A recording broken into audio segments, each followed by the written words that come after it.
Good morning mga paps, mga padyakan. Meron tayo ngayon isang babike check. Ito yung Hammer and papunta to ng Butuan City. Layo. Mindanao. Yan, napaka-pogi. Picture pa lang yung nakita ni Sir. Poging-pogi na siya. Mas maganda to sa mga personal. Mas maganda yung nabibuild natin lalo sa mga personal. Hindi kasi nakaka-captured masyado ng camera natin yung kalupitan ng bike. Yan. Mas maganda. Gamitan natin ng Hammer weapon. Naka 1 year warranty to. Enduro frame to, XC pwede. Yan, pero ang build natin cross country setup. Tapered na siya. Tapos true axle. Naka sealed bearing headset na. Syempre tinerno pa rin natin yung accent niya na black and red. Yan, dito tayo sa system niya, Pops Pro 2 at saka mid-rise handlebar na Pops Pro 2. Itong stem natin, handlebar, seat post, naka lifetime warranty yan. Dito tayo sa grip, in-speed, handle grip, Jore M4100 na brake set, napakaganda na niya, no? Itong lever niya, aluminum na, basta mga Jore na series. Dito tayo sa fork niya, Saturn Skull, air fork na rin. Yan, 120 yung travel, Recon Race tire, and fast rolling, malilit lang yung lap niya, 2.25. Pops Pro 1 rim set, Bolson 5. Ito yung tulog mayaman ng Pops Pro. Naka 1 year warranty tayo sa rim, 1 year warranty tayo sa spoke and hubs. Dito tayo sa rotor niya, Sagmit na super light.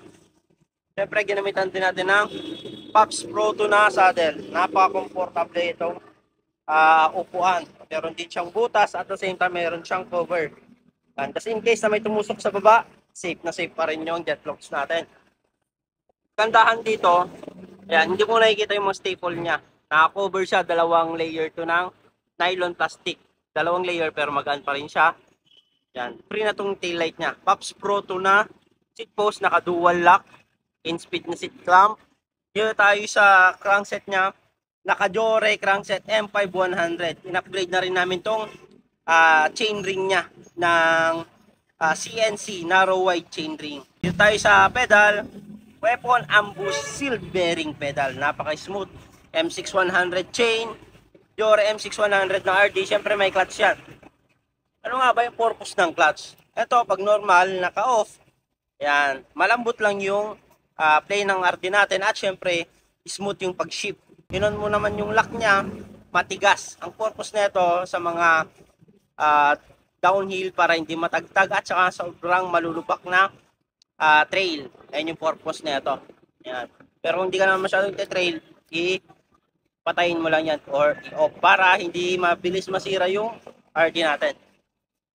1152. Itong 11 pang hataw natin, 52 pang ahon. Itong dalawang itim niya is aluminum tong chain ring niya. Siyempre nakatunog mayaman tayo na hubs. So ayun yung kabuuan ng bike natin. Magkano nga ba yung build cost nito? Nabot to ng 35,000 pesos. Pero binigay natin kay Sir ng 32,000. Ayos, di ba? Kung gusto nyo rin magpa-build, visit lang kayo dito sa Pops Bike Shop. Yung mga previous pala na ito, kumpleto. Tail light, water bottle, battle cage, chain protector, lever boot, patch kit, t-shirt. Nag-order din pala si Sir ng Firefly. Ayan, dito.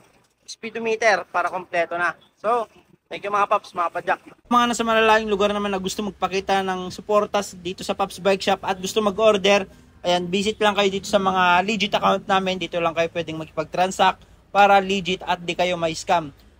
Visit lang kayo sa TikTok, Shopee, Lazada namin. Pops Bike Shop Official. Ayan, ito yung mga legit account namin. Jason Bike Parts, Bikers Need. Thank you mga Pops, mga padyak. Ayan, dito na kayo makipag-transact at mag-order. Thank you.